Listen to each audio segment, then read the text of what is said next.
on having a more conversational tone and slowing down in my conclusion. And I'm Sarah Kirtley. So, Robert Kroger said, "The brave men and women who serve their country and, as a result, live constantly with war inside them exist in a world of chaos. But the turmoil they experience isn't who they are. The PTSD invades their minds and bodies." Today, I want to talk to you about the psychological disorder post-traumatic stress disorder.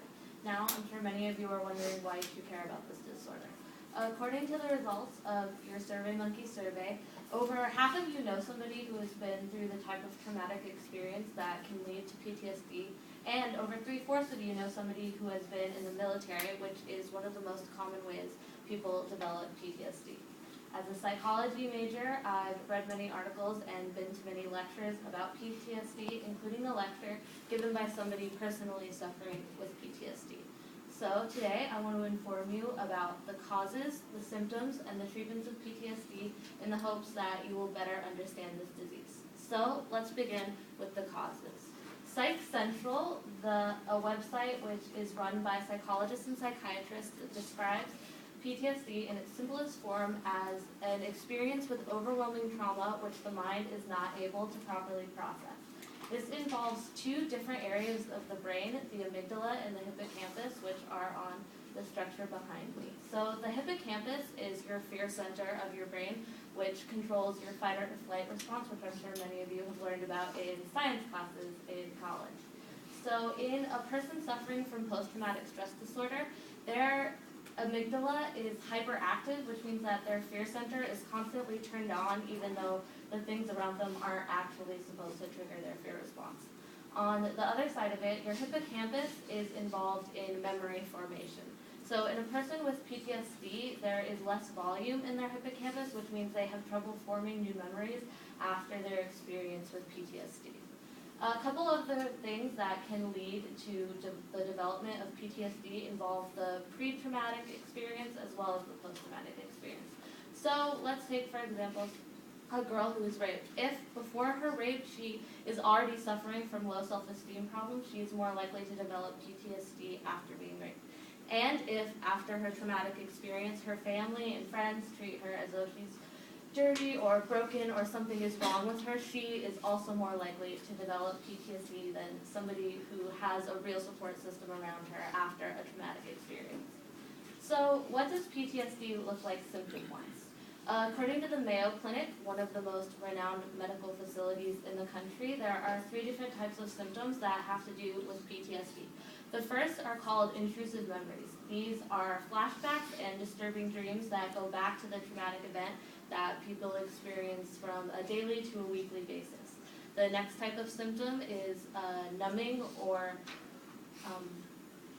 avoidance symptoms, which involve feeling hopeless, not being interested in the things you used to be interested in before your experience, as well as trying to avoid anything that could possibly relate to your traumatic experience.